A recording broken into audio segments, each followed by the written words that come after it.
자, 객체지형 철학에는 크게 네 가지가 있다고 했었죠. 추상화, 캡슐화, 상속성, 다형성 이렇게 네 가지가 있는데요. 그 중에서 이제 첫 번째로 추상화에 대해서 한번 살펴보도록 하겠습니다. 자, 여러분들 이 그림이 무슨 그림으로 보이나요? 자, 이 그림 무슨 그림으로 보이죠?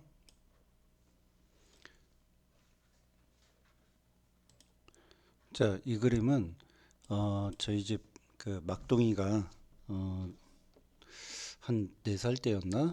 예, 그때 그린 그림인데요. 어, 제목은 고래입니다. 고래. 그 제가 막둥이한테 어, 어느 날 이 그림을 그렸길래 넌 뭘 그린 거니 했더니 고래를 그렸다고 얘기를 하더라고요. 그래서 왜 이게 고래니 그랬더니 일단은 몸집이 크고 그 다음에 여기 눈이 있고 그 다음에 꼬리, 그러니까 지느러미라고 하죠. 지느러미가 있고 그 다음에 특징이 어, 그 우리 막둥이가 왜 이걸 고래로 규정을 지었는지 한번 생각해 보니까 이 부분이 이렇게 그러니까 이 뭐라고 하죠? 이렇게 구분선이 있더라고요. 실제 그 제가 고래를 보니까 이게 배라고 하죠. 그 배하고 이게 이 위쪽 등이라고 해야 되나요? 등하고 이게 구분선이 있더라고요. 자, 고래를 한번 이미지를 검색해 보니까 이렇게 생겼습니다. 그러니까 그 어린 아이의 눈에는 그러니까 요런 그림, 이 고래 그림을 보고 아마 이렇게 그린 것 같습니다. 결국 뭐죠? 이게 그 아이가 최소한의 그런 어떤 그 고래의 특징들을 뽑아서 몇 가지 선으로 지금 표현을 한 거죠. 이런 것들을 우리가 추상화라고 얘기를 합니다. 그러니까 우리가 말하는 그 추상화하고 그러니까 우리가 지금 그러니까 객체지향 프로그래밍의 철학으로서의 그 추상화와 그다음에 이 그림의 추상화의 추상은 같은 의미거든요. 자, 객체지향에서도 결국은 이런 공통적인 특징들을 뽑아서 그러니까 어떤 사물을 대상으로 했을 때 이런 어떤 하나의 사물을 대상으로 했을 때 공통적인 특징들을 뽑아서 하나의 추상적인 객체를 만들어가는 작업들을 우리는 추상화라고 얘기를 하는 거죠. 일명 이거를 우리가 뭐라고 부르냐면 공통점 묶기라고도 얘기합니다. 공통점 묶기. 공통점을 묶는다. 자, 이게 무슨 말인지 잘 모르겠죠. 지금 괜찮아요. 모르셔도 괜찮습니다. 그냥 그 느낌만 좀 갖고 계시면 돼요.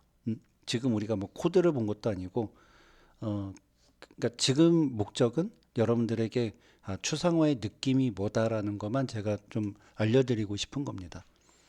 그래서 다시 한번 얘기하지만 공통적인 특징들을 뽑아서 뽑아서 그림을 그린 걸 우리가 추상화라고 얘기하는데 객체지향에서도 그런 공통적인 그런 특징들을 뽑아가지고 하나의 추상적인 어떻게 보면 상위 객체죠. 상위 객체를 만들어가는 작업을 우리는 추상화라고 얘기하고 그걸 다른 말로 공통점 묶기라고 한다고 지금 말씀드렸습니다.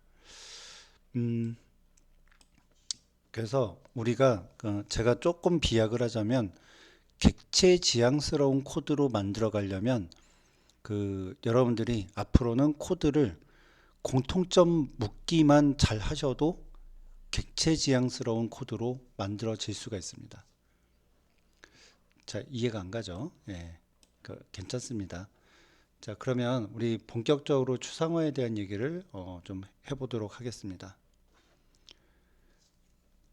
자, 추상을 정의하면은 제가 대상에서 특징만 뽑아낸 거를 추상이라고 얘기할 수 있다고 했죠. 우리 주변 일상의 사물들은 굉장히 관념적이고 추상적인 것들이 굉장히 많습니다. 자, 요즘 주변에 반려견들 굉장히 많죠. 종류도 굉장히 다양합니다. 예를 들어서 뭐 진돗개, 삽살개, 치와와 뭐 이런 것들이 있다고 한번 가정해 보겠습니다. 자, 이 세 마리의 개의 공통점은 뭐죠? 눈, 코, 입, 귀, 뭐 다리 네 개, 꼬리 뭐 이런 것들이 보여지는 그 속성들이 공통점이 인 거죠. 그 다음에 개들이 또 어떤 공통점이 있냐면 그러니까 먹는다, 잔다, 짖는다, 달린다 뭐 이런 행위들의 또 공통점이 있죠. 자, 이 속성과 행위는 모두 그 개의 특징이에요. 그래서 이 세 마리의 객체의 내용을 공통점만 묶어서 우리가 추상화를 시킬 수가 있습니다. 이렇게. 자, 진돗개, 삽살개, 치어와는 상대적으로 그 구체화된 객체라면은 어, 지금 우리가 개라고 얘기하는 얘는 추상화된 객체라고 우리가 볼 수가 있겠죠. 그래서 우리는 앞으로 객체 지향 코드상에서 이런 추상화 작업들을 하게 될 겁니다. 여러분들 혹시 그 플라톤의 이데아론을 아시나요? 저는 고등학교 윤리 시간에 플라톤의 그 이데아론을 배웠던 기억이 있습니다. 제가 객체지향 철학을 이해하고 나서 어느 날 그 플라톤의 이데아론을 다시 읽어보니까 객체지향의 추상화 개념하고 너무 비슷한 거예요. 그래서 플라톤의 이데아는 그 어떤 내용이냐면 그 본질은 관념 속에 있고, 음, 자, 이데아.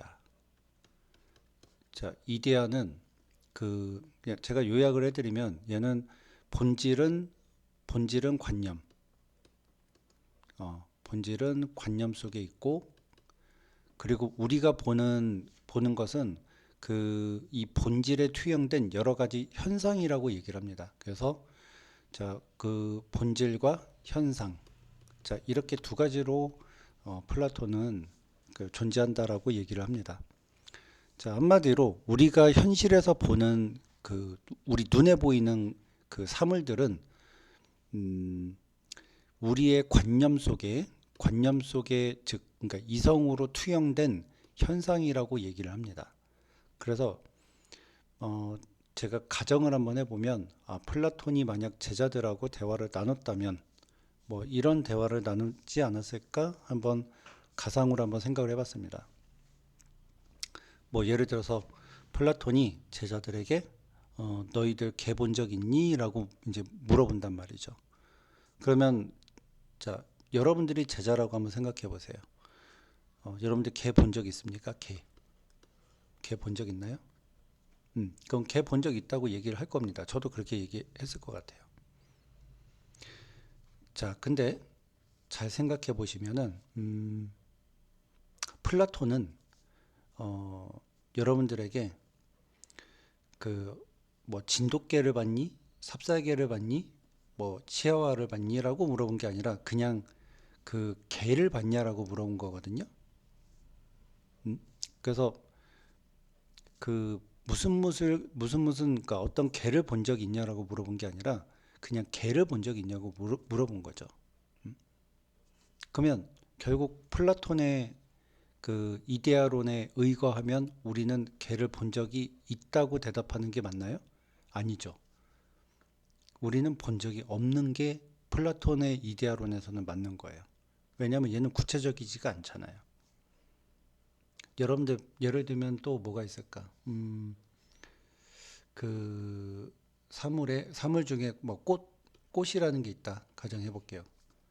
뭐 그러면 꽃을 본 적 있니?라고 물어봤을 때 우리는 본 적 있다라고 얘기하지만 사실 꽃도 종류가 굉장히 많죠. 장미꽃, 뭐 아니면 유채꽃, 뭐 개나리, 뭐 이런 여러 가지가 있을 거잖아요. 근데 우리는 그 구체적인 꽃을 본 적 있냐고 물어본 게 아니라 그냥 꽃을 본 적 있냐라고 물어본 거잖아요. 사실은 그러면 우리는 이 꽃은 우리는 본 적이 없는 게 없다라고 얘기하는 게 맞는 거죠. 그러니까 지금 얘기하는 개나 꽃은 구체적이지 않고 굉장히 추상적인 단어인 거예요. 무슨 말인지 이해가시죠? 그래서 그럼 플라톤은 그러면은 그 우리가 그럼 보고 있는 이 여러 가지 어떤 그 현상의 개나 어떤 꽃은 그러면 어떻게 된 거냐 하면은 얘네들이 본질인 거고, 그러니까 꽃과 개는 본질인 거고 그 본질로 인해서 자, 투영이 되는 거예요. 투영이 돼서 진돗개도 보이는 거고, 뭐 삽살개도 보이는 거고, 그 다음에 장미도 보이고, 그 다음에 뭐 동백도 보이고, 뭐 그러는 거예요. 어. 그러니까 이게 우리의 이성에 있는 본질인 거고 우리 눈에 보이는 것들은 현상이다. 이렇게 주장하는 게 플라톤의 이데아론입니다. 그 그래서 플라톤은 나중에 그 동굴의 비유를 들어서 설명을 하는데요. 자, 동굴 안에 예를 들어서 개의 원형이 있다고 한번 가정해 볼게요. 여기가 동굴이고 요 동굴 안에 개가 있습니다. 근데 여기서 이제 한쪽에서 불빛을 비춰요. 촛불이 있다고 한번 가정해 볼게요. 불빛을 비추면은 개는 그 동굴 안에서 그림자가 생길 겁니다. 여러 개의 그림자가 이렇게 막 크고 작은 것들이 생기겠죠. 그럼 결국은 이 개의 원형에 따라서 다양한 모양으로 나타나는데, 그러니까 뭐 그 그림자가 뭐 진돗개도 될 수 있고 삽살개도 될 수 있고 치와도 될 수 있다라는 그런 논리인 거죠. 그래서 그 현상들이 우리가 지금 현실 세계에서 보고 있는 그런 현상이다라고 얘기하는 겁니다. 그럼 이게 객체지향하고 무슨 관련이 있냐 하면은 객체지향 코드에서도 마찬가지입니다. 지금 보면은 아까 제가 앞에서 보여드렸던 그 개의 공통점들이 있잖아요. 그런 공통점들이 결국은 그 요렇게 개로 모여진단 말입니다. 결국 얘가 추상화가 된 거예요. 여러 구체적인 개들이 모여서 하나의 개라는 추상화를 이룬다라는 거죠. 어떤 사물의 공통점을 묶는 이런 습성, 이걸 우리는 바로 추상화라고 얘기를 하는 거죠. 그래서 지금은 여러분들이 그 플라톤의 이데아론으로 좀 이해를 하시면 좀 더 이 추상화를 이해하실 수가 좀 있고 나중에 코드를 통해서 여러분들이 이제 클래스라는 거를 좀 아시게 되면은 클래스를 통해서 이렇게 그 공통점을 묶어가는 과정을 좀 이해하시게 되면 훨씬 더 그 추상화를 더 구체적으로 이해하실 수가 있을 겁니다. 자, 어떻습니까? 여러분들 이 추상화의 개념이 추상적이죠. 그죠? 추상화의 개념이 좀 추상적이긴 하지만 지금은 한 요 정도까지만 이해하고 넘어가도록 하겠습니다.